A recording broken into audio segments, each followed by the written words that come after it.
પાર્ટીને અને ગુજરાતના લોકો માટે એ યોગદાન બદલ હું એમનો આભાર વ્યક્ત કરું છું, એમના પરિવારનો પણ આભાર વ્યક્ત કરું છું. અને આજે એમનો આભાર માનતા એક ખેદ વ્યક્ત કરવો છે કે આજે જ્યારે રાજુભાઈ અમારી સાથે નથી, આમ આદમી પાર્ટી સાથે નથી, એ વાતનું દુઃખ તો છે અને છે જ, પણ એના કરતા પણ 1000 ગણું વધુ દુઃખ આજે રાજુભાઈનો ચહેરો અને શબ્દો જોઈને મને થયું છે. મેં રાજુભાઈને હંમેશા મારી બાજુમાં બેસીને બોલતા, માઇકમાં મંચ ઉપર એક સાથે અમે બેઠા હોઈને બોલતા સાંભળ્યા છે. એમના અવાજમાં ગર્જના હતી, એમના ચહેરા ઉપર કાયદેસરનું એક જનૂન અને એક આક્રોશ હતો લોકો માટે લડવાનો. અને જ્યારે તે બોલતા ત્યારે સાંભળનાર લોકોના હૃદય સુધી વાત પહોંચતી, ખેડૂતોના હૃદય સુધી પહોંચતી. પણ આજે તેઓ જે બોલતા હતા એ શબ્દો એમના હૃદયમાંથી નહીં, સ્ક્રિપ્ટમાંથી આવતા હોય એ પ્રકારના શબ્દો હતા. જે શબ્દોમાં કોઈ દમ નહોતો, વજન નહોતો, એ શબ્દોમાં કોઈ તાકાત નહોતી. જ્યારે અમારી સાથે હતા, આમ આદમી પાર્ટી સાથે, ત્યારે જે બોલતા ત્યારે શબ્દોમાં તાકાત હતી, શબ્દો હૃદય સોંસરવા નીકળી જાય એ પ્રકારના પ્રભાવી શબ્દો એમના મોઢેથી આવતા હતા. આજે એમના ચહેરા પર નૂર નહોતું. આજે એમના ચહેરા પર એક ગ્લાનીનો ભાવ હતો, કંઈક ખોટું કરી રહ્યા હોય, કંઈક ન કરવાનું કરી રહ્યા હોય એવો ભાવ હતો. અને એટલા માટે એમનો મને આમ થઈ જશે, તેમ થઈ જશે. રાજુભાઈએ ખૂબ બધા રાજકીય પ્રકારના આરોપો, આક્ષેપો અમારી પાર્ટી ઉપર, કરદાકાંડને લઈને બનેલી ઘટના ઉપર બધું જ કર્યું. પણ એમણે એક વાત ગુજરાતની જનતાથી છુપાવી, જે વાત હું તમારા સુધી મૂકવા માંગુ છું કે રાજુભાઈ આવું પગલું કેમ ભરવું પડ્યું. કારણ કે એમના ઉપર કુલ 3 કેસો છે. 2022ની વિધાનસભાની ચૂંટણીમાં એફિડેવિટ કર્યું, એમાં એમણે 3 કેસોનો ઉલ્લેખ કર્યો છે. એક કેસ 326 એટલે કે ટાંટિયા તોડી નાખવાનો કેસ, હાથ પગ ભાંગી નાખવાનો કેસ. 2 કેસ બીજા જાનથી મારી નાખવાની કોશિશ કરવાના કેસ. જે ટાંટિયા તોડવાનો કેસ છે એ કેસમાં એમને 2022ની ચૂંટણી પછી 5 વર્ષની સજા પડી ચૂકી છે. અને જે સજા એ વખતે પડી ત્યારે પાર્ટીમાં અમારે બધાય ચર્ચા થઈ હતી, ત્યારે ખૂબ ડરતા હતા કે હવે શું થશે શું થશે. ત્યારે અમે બધાએ કીધું કે કોઈ ચિંતા કરવાની જરૂર નથી, આ બધું કોર્ટમાં આપણે સારી રીતે બધા આગળ વધીશું અને કોઈ તકલીફ નહીં પડે. અને બાકીના જે 2 અલગ અલગ કેસ, 307ના 2 કેસ, એ બંને કેસોમાં રાજુભાઈની આજે કોર્ટની અંદર, સુરેન્દ્રનગરની કોર્ટમાં મુદત છે. આ હું પુરાવો સાથે લઈને આવ્યો છું. રાજુભાઈ ઉપર જાનથી મારી નાખવાની કોશિશ કરવાના 2 કેસો છે. બંને કેસમાં સુરેન્દ્રનગરમાં આજે જ તારીખ છે, 12મી ફેબ્રુઆરીના રોજની તારીખ આજે કોર્ટમાં છે.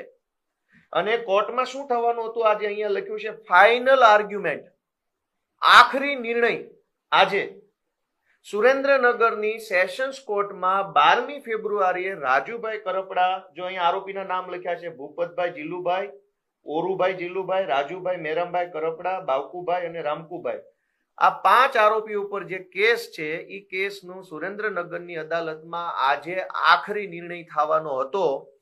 એટલે ભાજપ તરફથી એમના ઉપર પૂરું દબાણ કરવામાં આવ્યું કે જો 12 તારીખે પ્રેસ કોન્ફરન્સ કરીને આમ આદમી પાર્ટી ઉપર સ્ક્રિપ્ટ પ્રમાણેના આરોપ નહીં લગાવવામાં આવે તો કોર્ટમાં કંઈ પણ થઈ શકે છે. અને બંને કેસોમાં એક જ તારીખ, 2 અલગ અલગ કેસ છે. આ કેસનો નંબર છે 43/2018, સેશન્સ કોર્ટનો કેસ છે 43/2018, આ છે 44/2018. બંને કેસમાં આજે ફાઇનલ હિયરિંગ છે. અને જો રાજુભાઈ આજે આ પ્રેસ કોન્ફરન્સ કરીને ભાજપે આપેલી સ્ક્રિપ્ટ પ્રમાણે આરોપ ન લગાવતા તો કદાચ આજે એમને કોર્ટની અંદર કોઈ મોટી સજા પડવાની સંભાવના હતી. એટલે લાચારીમાં, મજબૂરીમાં, ડરના કારણે એમણે આ પગલું ભરવું પડ્યું છે. એ આજે આ 2 પુરાવા ઉપરથી સાબિત થાય છે. આમ તો રાજુભાઈએ પ્રેસ કોન્ફરન્સથી જનતાને કહેવાની જરૂર હતી કે આજે મારી કોર્ટમાં તારીખ છે, ફાઇનલ જજમેન્ટ આવવાનું છે, છતાંય હું કોર્ટમાં નથી ગયો અને રાજકોટ બેઠો છું. શું કામ? કે ગાંધીનગરથી મારા ઉપર પ્રેશર છે. પણ કંઈ વાંધો નહીં, રાજુભાઈ એક સમયના અમારા સાથી છે, એમણે સારું કામ કર્યું છે. હું આજે એમની કોઈ ટીકા ટિપ્પણી કે મેણા ટોણા કે એમના વિરુદ્ધમાં બયાનબાજી કરવા નથી આવ્યો. હું સત્ય લોકોની સમક્ષ મૂકવા આવ્યો છું કે આ લડાઈ હતી કોના માટે? રાજુભાઈ માટે, ગોપાલભાઈ માટે, આમ આદમી પાર્ટી માટે? નહીં. આ લડાઈ ગુજરાતના કરોડો ગરીબ ખેડૂતો માટે હતી, જેમના પગમાં પહેરવાના ચપ્પલો નથી. અનેક ખેડૂતો અને ખેત મજૂરો એવા છે જેના છોકરાઓને પહેરાવવા માટે પૂરતા કપડા નથી. અનેક ખેડૂતો દેવામાં ડૂબેલા છે, અનેક ખેડૂતો વ્યાજના ચક્કરમાં ફસાયેલા છે. એમના માટેની લડાઈ અમે બધા ભેગા મળીને લડી રહ્યા હતા. પણ આજે મને દુઃખ થાય છે એ વાતનું, રાજુભાઈ પ્રત્યે મને કોઈ નારાજગી નથી, પણ દુઃખ એ વાતનું છે કે રાજુભાઈએ ભાજપનો હાથો બનીને ગુજરાતના ખેડૂતોના નિશાસા લેવાનું કામ કર્યું છે. આમ આદમી પાર્ટી તો રાજકીય પાર્ટી છે, આ ચાલતી રહેશે, આરોપ પ્રતિ આરોપ આ બધું ચાલતું રહેવાનું, પણ ખેડૂતોના નિશાસા ન લેવા જોઈએ. આ પાપ છે.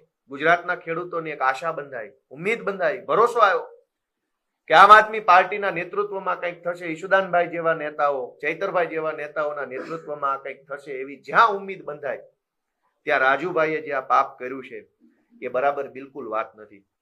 એમણે આરોપ મૂક્યો કે ભાઈ અમને પાર્ટી તરફથી લીગલ સપોર્ટ નથી મળ્યો. એમના પોતાના ઉપર 3 કેસો ઓલરેડી છે. પોલીસ સ્ટેશન અને કોર્ટમાં કેવી રીતે કાયદો, કચેરી, મુદત, જામીન, રિમાન્ડ કેમ ચાલે એ બધું એ પોતે જાણે જ છે. નવાઈ નથી કઈ એમાં. એને 3 એફઆઈઆરો છે, એમાં 307ની છે, 326ની છે, આવી ગંભીર એફઆઈઆરો છે. એટલે એને બધી જ પ્રોસેસ ખબર છે કે કોર્ટમાં કેવી રીતે થાય છે. અમારે કઈ એમાં કઈ કહેવાની જરૂર નથી. પણ છતાંય રાજુભાઈના કેસમાં, આ કડદાના કેસમાં અમારા હાઈકોર્ટ ટીમમાંથી ઓમભાઈ કોટવાલ, મેહુલભાઈ શ્રીમાળી, પ્રણવભાઈ ઠક્કર એડવોકેટ આ જોડાયા હતા. સ્થાનિક ટીમમાંથી એડવોકેટ વિરડા સાહેબ, એડવોકેટ પારસ બાવળિયા જોડાયા હતા. સુપ્રીમ કોર્ટના સિનિયર કાઉન્સિલ એડવોકેટ રજત ભારદ્વાજ, એડવોકેટ વિક્રમ ચૌધરી, એડવોકેટ વિજય દલાલ, આ સુપ્રીમ કોર્ટના જજ વકીલો છે, એ પણ આ કેસમાં રૂબરૂ પણ હાજર રહ્યા હતા અને વિડીયો કોન્ફરન્સથી પણ અલગ અલગ મુદ્દતે હાજર રહ્યા હતા. રાજુભાઈના કહેવા પ્રમાણે એમણે પાર્ટીને સૂચન કર્યું કે મારા કેસમાં એડવોકેટ હૃદય બુચની નિમણૂક કરવામાં આવે, તો પાર્ટીએ રાજુભાઈ વતી પ્રોફેશનલી એડવોકેટ હૃદય બુચને હાયર કર્યા હતા અને હૃદય બુચ સાહેબ પણ રાજુભાઈ વતી કેસ લડવામાં હાજર હતા. આ સિવાય એડવોકેટ સાવન પટેલ, અનેક એડવોકેટો આની અંદર એંગેજ હતા. પણ લીગલ મેટરની એક મર્યાદા છે કે પોલીસ એફિડેવિટ આપશે કોર્ટમાં તો જ સુનાવણી થશે. દુનિયાનો સારામાં સારો વકીલ આવી અને કોર્ટમાં ઉભા રહી જાય, પણ પોલીસ આવી એફિડેવિટ રજૂ ન કરે તો સુનાવણી નથી થતી. એ વાત રાજુભાઈ પણ જાણે છે. એને ખબર હતી કે પોલીસ દર મુદ્દતે એફિડેવિટ આપવાના બદલે ગેરહાજર રહેતા હતા, એના કારણે તારીખો પડ્યા કરતી હતી. તારીખો પડવાનું કારણ પોલીસની ગેરહાજરી. જ્યારે પોલીસ આવે તો સરકારી વકીલ ન આવે, સરકારી વકીલ અને પોલીસ બંને હાજર હોય તો કદાચ માનની ન્યાયાધીશ સાહેબ રજા ઉપર હોય. આવા ઘટનાક્રમના કારણે લંબાતું ગયું. એમાં વકીલ શું કરે, પાર્ટી કેવી રીતે, બીજું તો શું કરી શકે? અમે ત્યાં જઈને હાજર રહીએ, પણ પોલીસ ન હોય, સરકારી વકીલ ન હોય અથવા જજ ન હોય તો શું કરી શકાય? એટલે આવા બેબુનિયાદ આરોપ રાજુભાઈએ લગાવ્યા એ એમની મજબૂરી છે. જેલમાં જવાથી બચવા માટે થઈ એમણે ખેડૂત આંદોલનની બલી ચડાવી. આવું ન કરવું જોઈએ, આ પાપ છે. ગોપાલ ઇટાલિયા પ્રત્યે નારાજગી હોય તો ગોપાલ ઇટાલિયાની ફરિયાદ દિલ્હી સુધી કરવી જોઈએ. ફેસબુક ઉપર બેફામ મારા વિશે લખી નાખવું જોઈએ, ગાળો, એ બધું બરાબર છે. પણ ખેડૂતોના નિશાસા લેવાનું કામ ગુજરાતમાં કોઈએ ન કરવું જોઈએ. ખેડૂતો ઓલરેડી દુઃખી છે. બીજી વાત,